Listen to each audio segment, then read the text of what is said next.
First of all, I want to thank you all for being here. It is, I believe, so important that we get accurate information out to the press as best we can. Today, as you know, is a very eventful day. We now have a total of, last count, 11 positives in New York State. We had a number this morning, all related to the individual that we found second earlier this week. Currently in Monroe County, we have no confirmed cases, but we do have an individual for whom we have ordered testing. This is an individual who is at Rochester General Hospital at this time. This person has been under appropriate isolation the entire time we were in consultation with the leadership, clinical leadership at the RGH hospital, and we should know more about the results of that test within 48 hours. Also notable today is that there was an expansion in the criteria for testing. So previous till today, the testing criteria for a person under investigation or PUI involved a combination of clinical factors and travel-related factors. That guidance has been broadened as of this afternoon, really to include anybody with symptoms that the clinician feels would be appropriate to have coronavirus testing. So that is at the clinical judgment of the person who is evaluating that person. That clinician would be factoring in local epidemiology, so the prevalence here in Monroe County, which currently we believe to be very low, the nature of that person's illness, any relevant travel history either from any of the 5 countries across the world or even now domestic, because we now know that there is domestic transmission, and obviously any other context. So if this person's a healthcare worker, we would have a lower threshold, of course, for testing that individual because of the work-related risks. So again, we believe that the incubation period is 14 days. So my advice to any traveler is if you're coming from an area where we know there to be community transmission, you want to be watching for symptoms of fever, cough, and shortness of breath for that 14-day incubation period. If you work in a healthcare setting, please notify your supervisor, because we want to make sure that somebody is aware that you are returning to work, or in most cases, you may be asked to stay home from work as a voluntary precaution. Now, that would be for healthcare workers. For other employees, we ask that you contact your employer to evaluate your risk more on a case-by-case basis. I want to reiterate, today has been another eventful day from a standpoint of education. This morning I began the day with a conversation with Superintendent Tom Putnam, the president of the School Superintendents Association. As many of you know, he was speaking to many of the media earlier today. We are trying to coordinate our efforts as best we can to make sure that the schools have all the information that they need to be able to conduct classes in a safe and orderly fashion. Later this afternoon, I had the opportunity to speak with Mayor Lovely Warren and her executive team to brief them on what we know currently about the coronavirus situation, to sort of describe where we are in the planning process, and to look ahead a little bit as to what we might be expecting if and when we have a first positive confirmed case here. I was also in touch with Sheriff Baxter, Chief Singletary from the RPD, and of course County Executive Bell has been in touch with me all day long with all of the developments that have been happening to date today. So with that, I will open up the floor for questions. Dr. Mendoza, what first brought this to light? How did you learn of this individual? Well, at this time, and as far as we know going forward, all of the individuals for whom testing is being requested will still come through the local health department. It's my belief that as we see more tests, and we want to see more tests, that requirement will no longer be. But for right now, it's still required that people go through the local health department to, obtain the proper authorization to process the testing. But how did this person come on the radar that they would even have symptoms if the test was even ordered? This person presented to the ER at RGH and was identified at the very beginning as a person who might be at risk, and so they did all the appropriate isolation precautions and then evaluated the patient. And our belief is that if you can't find another cause, that would raise your suspicion at this point for coronavirus infection. How is the testing for coronavirus similar or different from the testing for flu? Because we've known that often flu won't even be tested for, even if people show up to the emergency room with the similar types of symptoms. Right, and so it depends. So early in the season for flu, we are much more likely to order tests because we're at the point where we're trying to understand local surveillance and to the best that we can contain the infection, and that's the phase that we're in right now with coronavirus. Testing is very important early in an outbreak because it allows us to establish the local patterns for transmission, allows us to understand any particular demographics that might be unique in a given year, and so that's why early in a flu season you'll see more testing done. Come January, February, March in the flu season, you see less testing because if you see an individual with all the classic symptoms for flu, we typically won't even order the test because we know, pretty certainly that we can diagnose influenza. With coronavirus testing, we're in that early phase again. It's as though it's November or December in the flu season, but right now we're in March, early in the coronavirus season, so we're going to want to test as much as we can, given the right circumstances. Now, we still believe that we would only test people who are symptomatic, so there is no indication for screening asymptomatic people for coronavirus. We still want to test when there's a better clinical suspicion, and our belief right now is that people with symptoms are much more likely, A, to be infectious, and B, to have coronavirus. Do we know if the patient or the patient's family members at RGH have any travel-related risk factors? I don't have that information. No. Was this somebody who had returned and was quarantined, and then that's when they described the symptoms that brought on this next step? I don't have that information either.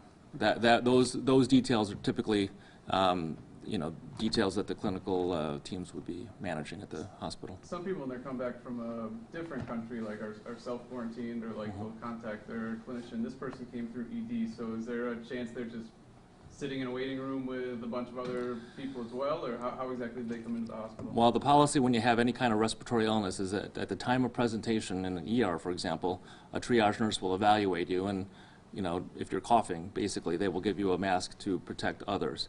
I think now with the heightened sense of awareness, my sense is that they process that individual more rapidly. And then your staff, if they just came in with, say, a cough, is your staff protected themselves the same or differently versus if they suspected they had coronavirus upon entry to ED? So we use universal precautions. In the healthcare setting, in the ERs, we are prepared to assume that most individuals we encounter might have some, communicable illness. So we'll take universal precautions. Is the county waiting on any more test results? Is it just this one guy? We only have one at this time. Is it And how now? many total since this all started have you had? We've only tested one. Do you know how ill the person is who came in? Ill enough for somebody to consider coronavirus testing. So that's the extent that I know of Male or that female? person. Can you give an age? Not able to give that information. Okay. What symptoms triggered the testing? Fever, cough, and shortness of breath. So some perspective on this. This is one person presenting for the week of February 16th to 22nd. You had half of the total people who have died of flu have died in that 1 week, coming up on 5,000 cases of flu. Just this past weekend, 7 people died of an overdose in this county. Can you put this into some kind of perspective for the public health concerns and how worried people should be about this when there are people overdosing in their neighborhoods and people with flu who are dying, younger people with flu who are dying 18 to 49 years old? So first I'll say with the flu deaths, it does not mean that they all died in the last week. We learn about these cases as they're investigated throughout the season, and so these individuals have passed away at some point before February 15th, I think. So we don't know exactly. That being said, we know that prevention is so important. From a public health standpoint, this is a trying time, and it's also an opportunity for us to underscore the importance of prevention. And with the influenza, we know that there are steps that we can all take, number one being the flu shot. And now, more important than ever, particularly when we have a different challenge on the horizon, is the importance of hand washing, staying home if you're sick, coughing into your sleeve. Those principles are true now more than ever. And so I think to the extent that unfortunately we're seeing what seems to be a big bump in the amount of distress, we also know that it's important to educate the public and do whatever we can. Narcan is still very important. When I saw those cases go by over the weekend, it made me stop and think, we still have to get out there and educate the public.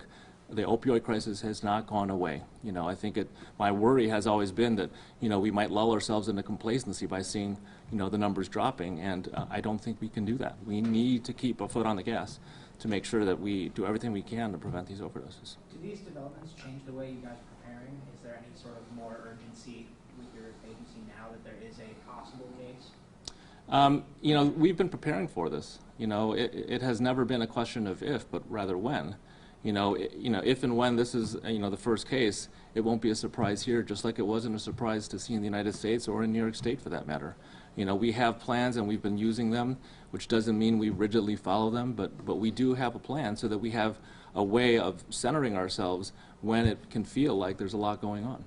And I have, to balance my time between all of these crises, and that's my job. But I think it's still important that we educate people that we're in the middle of this process and there's a lot more to come. As I said with the influenza, early on it's about containment, later on it's about mitigating the impact on the community, and I think we're going to be entering that point with regard to the coronavirus. Once we identify cases, and if it becomes more common, more prevalent here in Monroe County, our job is to keep people well, keep people home if they're sick, keep them from transmitting that illness to other people. And that again involves education, hand washing, all those things. We'll be having conversations really under the leadership of County Executive Bello. He's going to be convening groups of people together across the community to provide that education. Businesses, schools, community-based organizations, churches, faith-based groups. We want to make sure we get that information out to all of the possible constituents here in Monroe County. Just want to bring it back to testing here. Do you anticipate the county having enough testing supplies? There was a report that came out today that only 15,000 coronavirus testing kits exist in the country right now, with more being produced. Yeah, more being produced, and I see the capacity ramping up, and our hope is that as the demand ramps up, that the capacity will match it. But from my standpoint, I'm not going to worry about capacity. I'm going to order all the tests that are appropriate, and I'm going to encourage all my colleagues to order tests as appropriate. Again, only for symptomatic people. We're not going to be doing this for screening, but there are promising signs on the horizon that we're going to have more capacity to do tests in the next week or two. Do the broader guidelines for testing, though, potentially present some difficulties in having enough capacity? If used inappropriately, perhaps, yes. And so, I rely on my colleagues across the community to use these guidelines with clinical judgment. Influenza is far more common right now than coronavirus. And so, generally speaking, we're going to want to exclude all the other causes that we normally do. And only then, if we see no apparent explanation for a patient's presentation, might we consider coronavirus testing. Do we have the capacity for high volume testing now? So collection is the first thing, and we can collect tests. We collect tests very routinely for influenza and other respiratory illnesses here. Then it's a question of sending all of these to Wadsworth. And from what I understand at Wadsworth, they are preparing diligently to meet the demand for all these tests, because there's going to be no surprise that we see more tests, and we want to see more tests. We want to be able to document the local prevalence and local transmission. Do you anticipate having a local testing center here at some point instead of just the one in the state? There is discussion for academic medical centers to be able to make that application, but to my knowledge, that's still very early in the process. When someone does present with what is suspected to be coronavirus, how is that treatment same or different than if they were to present with flu, the coronavirus super flu in a sense, or you do similar types of things? So what happens if someone presents and they have these symptoms? So flu and coronavirus are different viral illnesses. For influenza, we have medications. We have antivirals, Tamiflu being one of them. We have a vaccine for influenza. So we know more about influenza. We also know how to treat viral respiratory infections that are not influenza, and it's generally supportive care, taking care of them, making sure they're hydrated, and then in this case, making sure we understand the local contact history so that we can identify other people who might have contracted the infection. So. You're probably more likely to be quarantined than contract the virus. So like for most people who are like curious about if we do have our first case of coronavirus, like what's the threshold of the quarantining process? Say the person was around for a couple days with symptoms and shopping and working. Like how do you determine, when you quarantine someone and when you don't? Because I know a couple people have it downstate, but 1,000 people were quarantined for it. So my advice for anybody particularly anybody who has had a relevant travel history to any of those 5 countries, or frankly to Seattle or other parts of this country, if they've returned and within 14 days of their departure from that area, if they return and experience fever, cough, or shortness of breath, we want them to call their primary care doctor, call the health department if needed. If they don't have a doctor, we would much rather evaluate that situation by phone rather than having them present to the ER unannounced. So that would be the goal. And then as far as quarantine threshold goes, there are voluntary quarantines that people can institute on their own. If somebody is worried and they don't want to get a loved one ill, they might choose to stay at home. If they have the option to work from home or attend classes from home or whatnot, that might be a situation for a voluntary quarantine. But at this point, from the health department standpoint, we don't have any planned quarantines as we had beyond the Chinese travelers, the numbers of which are really falling. So People coming back from Italy, South Korea, other places where the community transmission is prevalent, no quarantine guidance for them. there has been no guidance for that. Now, you might very easily conclude that we should. And that is a question that we have presented to the state. That is something that we're evaluating with them. Obviously, that's going to be a lot more travelers. And so my advice before any of that guidance comes down is the right thing to do is, if you're coming back from any of those countries, to consider yourself potentially at risk and to follow your symptoms. That doesn't mean don't go to work. That doesn't mean don't go to school. That does mean consider. The one exception I would make is if you're a healthcare provider. If you're a healthcare provider coming back from Italy, you want to talk to your employer first. But in general, other professions, watch out for symptoms, talk to your employer, and evaluate on a case-by-case basis. Are you familiar with any quarantine sites for the Sunni students that are coming back in Western New York? So that situation is evolving very rapidly. We've been in touch with the Sunni leadership. There is a dormitory on campus at SUNY Brockport that has been labeled, has been identified as a potential location, but a lot of those details are still coming out. Any timeline on when you could have finalized plans? We ought to learn more in the next day or two, certainly day. Then they're going to start coming back pretty soon, right? Well, that's the idea. I understand that they're going to be coming back sometime in the next several days, so we have some time to plan. Every few years, we have a traveler who has measles. There's a suspected measles case, and then there's identification, and there's, if you were with this person or in that area, whatever. Is this same or different from what we go through, something like every 3 to 5 years, when there's a concern of measles, because that can be very contagious? Measles is far more contagious than this, and so we're very concerned about measles when that presents itself. But the process is the same. We identify the individual, and to the extent that we can, we talk to all the people that have been in contact with that person for the relevant period. And so in this case with coronavirus, we will identify a contact and then go back in time for 14 days and try to figure out, all the people that they might have come in contact with. Can we just recap what's going to happen next, when we'll have a better idea on the results of this individual testing? So the testing on that individual at RGH went out earlier today. We ought to have the results back within 48 hours. And is the hospital closed? Can people still go in? Oh, the hospital is very much open. They are very much open for business. This individual is being, isolated, and there are appropriate precautions in place, but the hospital is very, very open. What about message right now to the public? They're going to see this, and it might heighten concerns. Is there a message about we need to stay calm, trust people, there's a plan in place? Yeah, I can understand why this might feel unsettling to people. It's new news. It really is sort of the first time that this is coming into our community. What I would offer is that now is not the time for panic. Now is the time to make sure you get accurate information. Now is the time to evaluate your own situation, take whatever precautions that we all can take in our homes, washing our hands, staying home if we're ill, coughing appropriately. All those steps are so important, particularly for coronavirus, where we know that there isn't a vaccine yet. So I think to the extent that we can harness our energy into the things that we know make a difference, I think that would be my advice to the public. At what point do you start contact tracing?